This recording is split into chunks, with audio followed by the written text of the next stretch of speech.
menyuarakan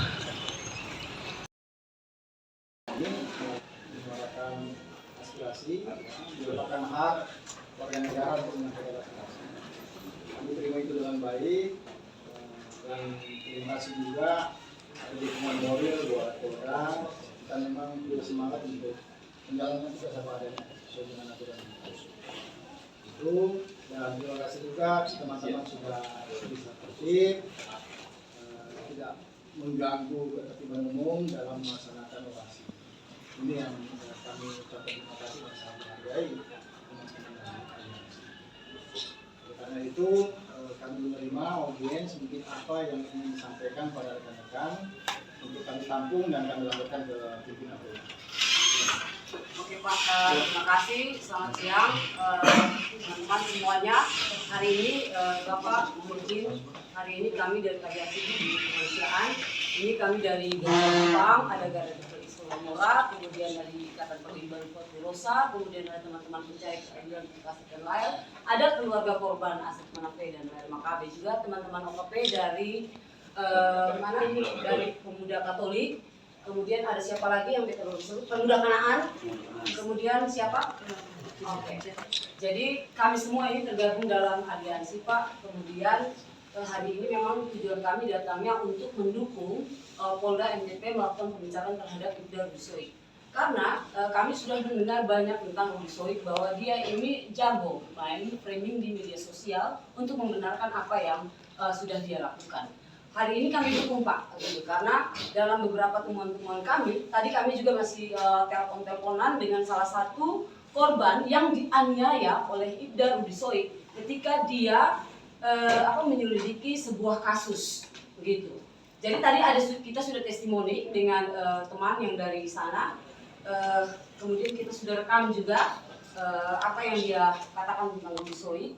Kemudian Pak, hari ini kita sudah menyatakan sikap kami dalam hal mendukung Polda NTT. Kami sudah bicara tadi di depan. Kemudian ada surat juga dari aliansi bagaimana kami berbicara mencari keadilan terkait kasus PNKC, dan kami percaya bahwa Rudy Soik itu dia, kami menduga bahwa dia adalah salah satu itu yang merekayasa kasus ini. Dan heboh Pak, karena dia yang sering membuat framing-framing di media sosial bahwa pelaku satu tidak mungkin ada pelaku lain, kemudian namanya sering-sering disebut, kemudian kami menduga bahwa dia terlibat dalam upaya merekayasa kasus PNKC. Itu yang teman-teman. Kemudian Pak, tadi kami juga ada sampaikan sikap bahwa teman-teman semua di sini juga tidak percaya bahwa dia adalah pahlawan migas. Kami tidak percaya bahwa dia adalah pahlawan yang membongkar mafia BBM di Kota Kupang. Kami juga tidak percaya bahwa dia adalah pahlawan TPPO. Kami tidak percaya Pak, karena banyak testimoni dari masyarakat menyampaikan kepada kami bahwa dalam hubungan mereka dengan namanya Ibda Rudy Soik, kebanyakan itu mereka diperas Pak, gitu.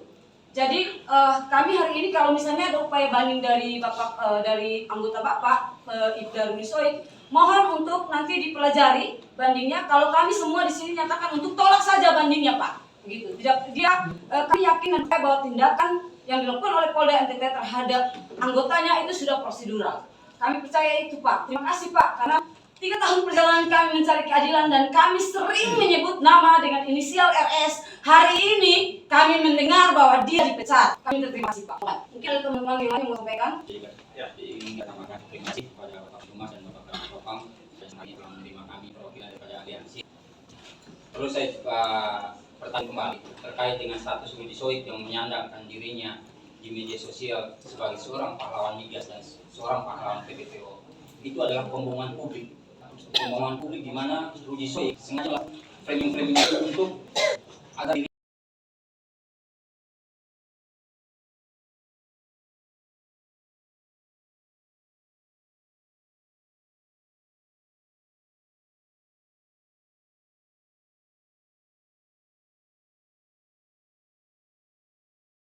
polisi nomor LP Strep A garing 55 garing 7 Romawi garing Hok titik 12.10/2024, di mana hukuman teguran tertulis dan penempatan pada tempat khusus selama 14 hari.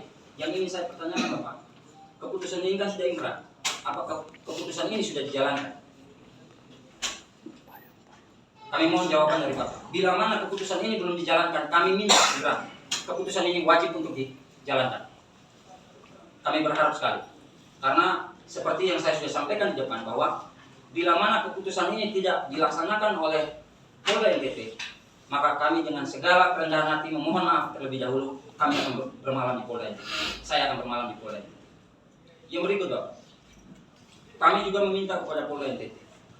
Saya pertegas kembali, kami meminta kepada Polda NTT untuk menelusuri, Bapak, harta kekayaan daripada Rudi Soik. Karena dia masuk dalam penyelenggara negara sebagai perwira pertama yang mana sudah berkewajiban untuk melaporkan harta kekayaannya. Sebagai seorang yang jabatan IDA, sangat tidak masuk akal dengan harta kekayaan yang dimiliki Rudi Soik, yang mana kita sudah telusuri adanya villa, adanya mobil, 3 unit mobil mewah, ya, dan rumah dengan segala harta kekayaan. Kami minta untuk ditelusuri, karena itu kewenangan daripada Bapak Presiden. Dan juga kepada salah satu oknum yang bernama Fahmi akan kami lampirkan identitas daripada orang ini untuk ditelusuri, Bapak. Karena kami menduga kuat orang inilah yang menerima segala aliran dana daripada orang-orang yang diperas oleh Rudi masuk kepada Fahmi. Karena Fahmi ini juga yang menguasai 3 unit mobil itu. Mungkin itu penambahan dari saya terkait dengan harta kekayaan Rudi. Jadi pada prinsipnya bahwa kita sepakat semua di sini bahwa Rudi bukanlah pahlawan migas. Karena tidak ada kasus migas di Nusa Tenggara Timur ataupun Kota Kupang. Dan Rudi bukanlah pahlawan TPPO. Ini saya sampaikan kepada rekan-rekan media pada siang hari ini. Rudi bukanlah pahlawan TPPO. Tapi Rudi adalah pelaku utama yang masuk dalam satu bagan struktural sebuah perusahaan penyalur tenaga kerja, yang mana Rudi bagian daripada penyalur itu. Buktinya akan saya berikan kepada rekan-rekan media semua. Ada nama Rudi Soik pertanggal sekian tahun 2014 dan seterusnya. Ada sekitar 8 kali orang yang Rudi Soik rekrut dengan nama Rudi Soik, menggunakan nama Rudi Soik. Dan Rudi Soik tidak pernah untuk membongkar TPPO.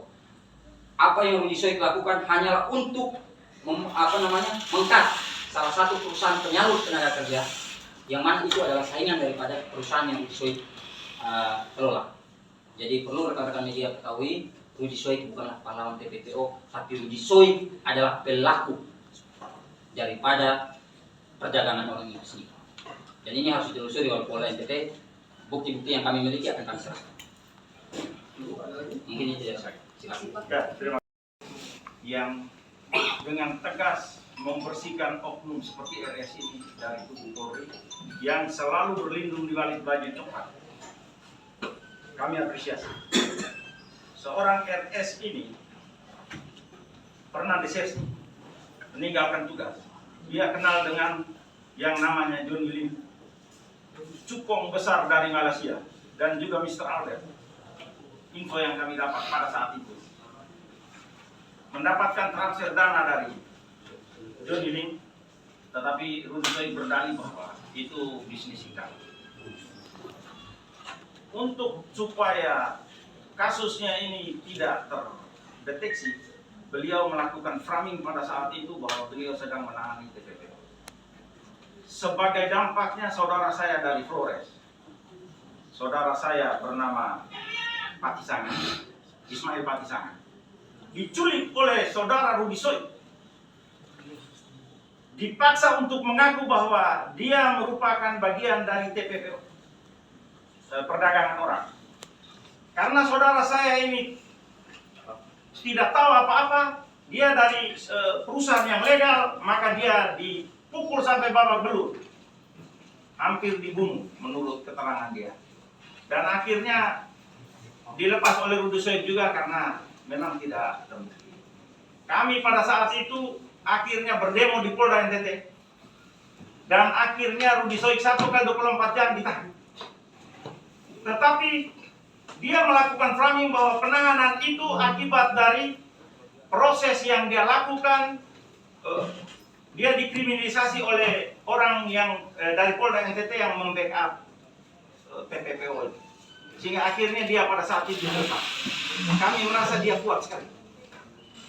Saat ini juga dia melakukan hal yang sama dengan modus yang sama. Dia ditangkap di bar karaoke pada jam dinas, kemudian akhirnya dia menggunakan modus BBM untuk pengalihan isu. Ini sudah hal yang dia lakukan dan kami sudah tahu. Sehingga kami terima kasih sekali kepada Polda NTT yang sudah bertindak tegas. Tidak usah mundur, ini orang kurang ajar. Jadi jalan terus, kami siap di belakang Bapak Ibu untuk hal ini. Apabila Bapak Ibu kena dari pimpinan atau apapun, kami siap turun ke jalan lagi untuk membela. Karena kami tahu ini orang tidak benar. Dan mungkin juga ada beberapa oknum lagi yang memang harus dibersihkan dari tubuh baju coklat ini. Terima kasih. Kami harus hadir, tapi karena kerjaan jadi saya sebagai orang sendiri daripada Astrid dan Opa dan cucu saya lain. Yang pertama, kami keluarga mengucapkan terima kasih banyak buat dan atensi buat Polda NTT. Sikap yang diambil oleh Polda NTT terhadap saudara Rudy Soit itu sudah langkah yang sangat tepat. Yang kami juga ikuti terus dalam media-media bagaimana pernyataan-pernyataan dari Polda maupun dari Kapolda sendiri, bagaimana sikapnya, prosedurnya sudah tepat, dan kami keluarga pertama mendukung 100% sikap Polda dalam pemecatan Rudy Soit. Kami mendukung. Itu yang pertama. Yang kedua, dari kesempatan ini juga kami keluarga meminta kepada Polda untuk memeriksa kembali Rudy Soit atas kasus Penkase yang terkenal yang Penkase, yaitu pembunuhan ibu dan anak, di mana kami menduga bahwa Rudy ini ada salah satu aktor kreasi di balik ini. Sedikit saya sampaikan begini bahwa sebelum Randy menyerahkan diri, waktu itu saya bersama keluarga datang menghadap Kapolda di tempat ini. Waktu itu saya sendiri pimpin keluarga kami datang dan kami tidak sempat ketemu dengan Kapolda. Tapi setelah itu kami kembali, dan waktu kami kembali perjalanan mendengar kabar bahwa ternyata Randy sudah menyerahkan diri. Nah, setelah itu kami dalam persidangan, saya potong lagi dalam persidangan, fakta persidangan menyatakan dalam saksi-saksi bahwa yang mengantar Randy ke Polda itu adalah Rudy Soit. Dan kronologisnya sebelum dia mengantar, menurut saksi dan keterangan daripada sekarang sudah terpidana, kedua-duanya itu Randy bersama istrinya, bahwa sebelum Randy menyerahkan diri, Rudy bertemu dengan paman daripada Ira, yaitu GA, di Hotel Neo, dan bertemu dengan pengacara daripada Randy, yaitu YN. YN. Nah, setelah itu, pertemuan itu, baru Rudy mengantar Randy datang di Polda. Kami pertanyaan, dihadirkan, sampai saat ini pun Rudy tidak dihadirkan. Padahal kami menduga bahwa dia aktor besar di balik ini semua. Berarti dia tahu semua prosesnya, dari proses pembunuhan sampai penyekapan dan lain sebagainya. Oleh sebab itu, kami hari ini juga kesempatan ini kami minta Bapak untuk Polda mengusut kembali kasus Penkase. Dan kami yakin Bapak bahwa kalau ini diusut kembali dan Rudy ditetapkan tersangka, maka kepercayaan masyarakat NTT itu kembali kepada Polda NTT akan kembali. Karena kasus ini bukan NTT, seluruh Indonesia Bapak tahu ini. Jadi kami tetap mendukung Bapak, kami minta dengan kerendahan hati kami, yaitu kebenaran dan keadilan ditegakkan di bumi Probamora ini. Siapa lagi? Ya, siapa lagi yang kami minta? Hanya kepada Bapak yang terhormat ini. Dan dari itu semua yang saya sampaikan, ada laporan semua lengkap dari aliansi yang akan disampaikan kepada Polda NTT. Kami minta mohon diterima dan dipelajari dan ditindaklanjuti. Kami keluarga dan aliansi siap berdiri di belakang Polda NTT. Sudah dari awal kami berdiri seperti itu sampai hari ini Bapak. Terima kasih. Terima kasih ya. Kami bekerja sudah lulus kapal ini. Dan sebagai informasi, dalam tahun ini bukan cuma Rudy Soit saja kita pilih, tapi ada orang. Ada 8 orang. Ini sebagai pimpinan Polda bahwa tidak akan mentolerir siapapun yang membuat kesalahan. Siapapun itu. Oleh karena itu, kenapa yang bersangkutan kemudian diputus PPDH tentu atas pertimbangan-pertimbangan terhadap yang bersangkutan, karena kode etik ini menilai aspek-aspek dari etika profesi yang seharusnya diemban oleh seorang anggota Polri. Makanya kemudian melalui pertemuan itu dan track record yang bersangkutan persoalan dulu itu menjadi berkaitan dengan laporan Bapak Ibu sekalian ini tentunya akan kita tampung dan saya sebagai Kabid Humas akan menyampaikan ke pimpinan di dalam sini. Terima kasih. Kemudian untuk pertanyaan dari Pak Yogi, ini kebetulan Bapak Kabid Propam, nanti beliau yang bisa menyampaikan berkaitan dengan keputusan sidang disiplin yang 14 hari itu. Terkait dengan adanya oknum Informasi-informasi itu ya. ya. Silakan Pak. Baik, terima kasih secara cetak dan rekan-rekan aliansi peduli kemanusiaan gabungan. Terima kasih atas dukungan rekan-rekan di dalam pelaksanaan kegiatan pelaksanaan tugas kepolisian yang kami kasih.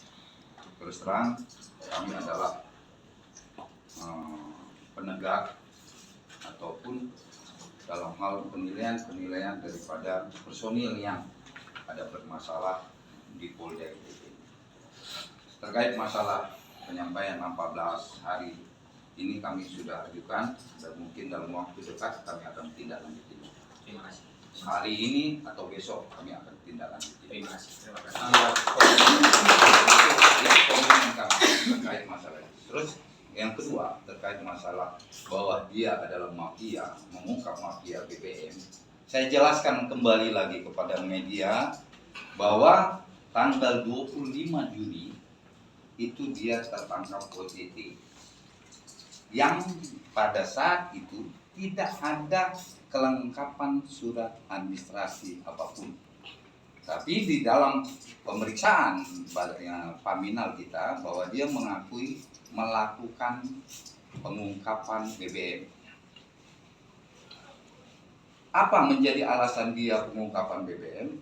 Dia mengatakan bahwa tanggal 15 Juni sampai tanggal 25 Juni dia mengungkap BBM.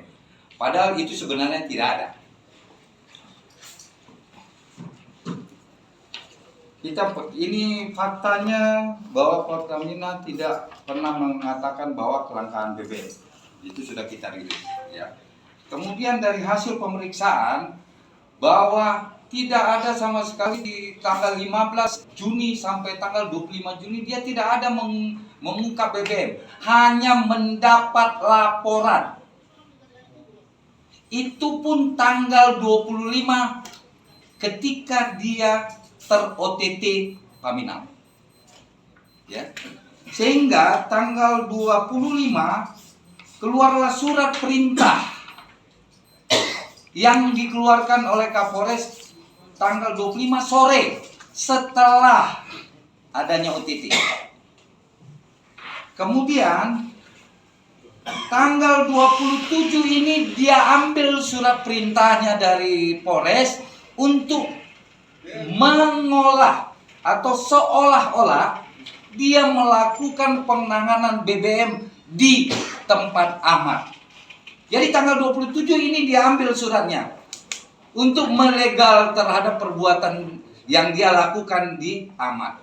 Ini hasil keterangan semua yang ada di BAP, di berita acara pemeriksaan. Jadi kita bukan bohong yang mengatakan bahwa dia melakukan penyelidikan terhadap kasus BBM dari tanggal 5 Juni sampai tanggal 25 Juni. Dia hanya mendapat laporan. Nah, ini data-data yang menyatakan WA mendapat laporan. Ini semua. Kita ada data ini. Sehingga dari hasil pemeriksaan itulah kita menganggap bahwa dia seolah-olah mencoba untuk melindungi dengan cara membuat berita-berita yang tidak benar bahwa dia menangani BBM, mafia BBM. Sebenarnya tidak ada mafia BBM. Ya.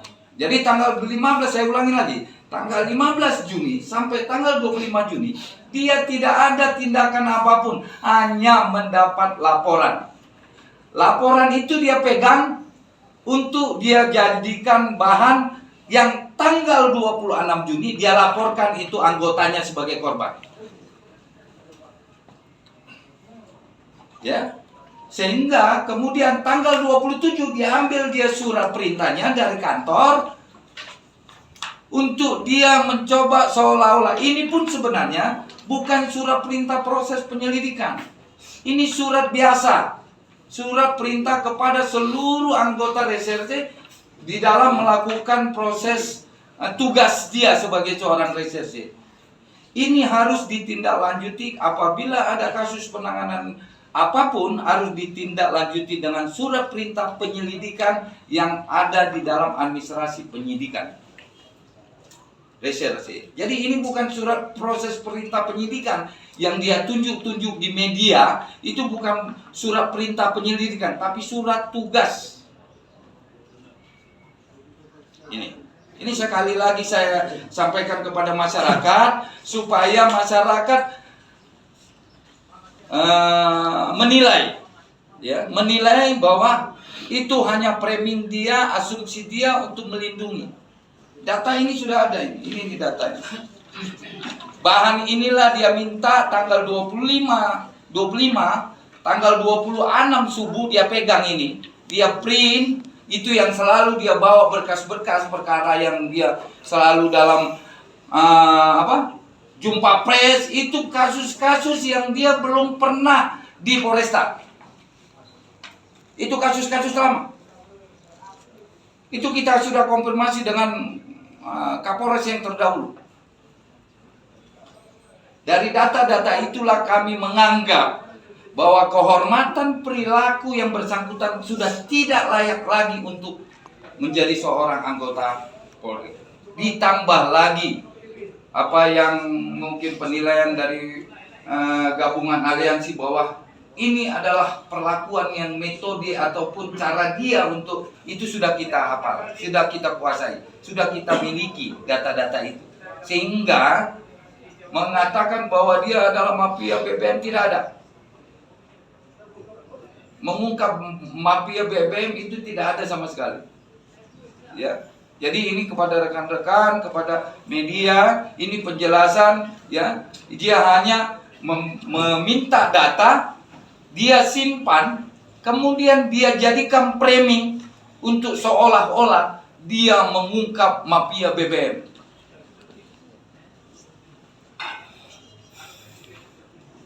Jadi intinya kasus proses penanganan pemecatan yang bersangkutan PTDH itu adalah bahwa dia mafia itu adalah dalil dia, asumsi dia, cara dia untuk meyakinkan masyarakat bahwa dia adalah pahlawan BBM. Saya nyatakan tidak. Dan ini semua ada data di kita. Ya, ini semua ada data di kita. Ya, itu. Kemudian selanjutnya harta kekayaan tadi kami akan melaporkan juga kepada pimpinan untuk kita pelajari dulu. Apabila ini sudah memang memenuhi, kami akan kami akan sampaikan kepada yang berwenang. Dalam hal ini ada fungsi yang terkait ya. Fungsi yang terkait terhadap proses itu. Tapi untuk yang penanganan 14 hari kami jangan mengatakan kami akan tindak lanjuti dan kami mudah-mudahan apabila perintah itu segera turun kami akan segera amankan yang bersangkutan segera.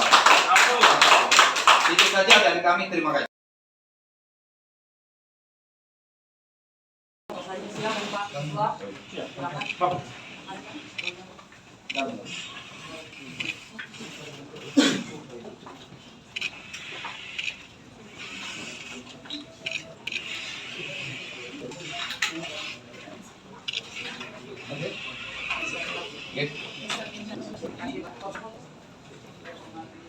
Ini salah satu timbang. Ya.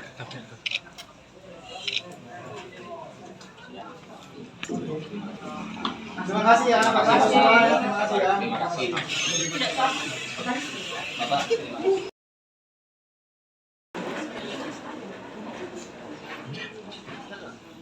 Di 1, 2, 3. 1, 2, 3. Oke. Sekali lagi. Terima kasih. Oke. Terima kasih. Dan izin. Nah.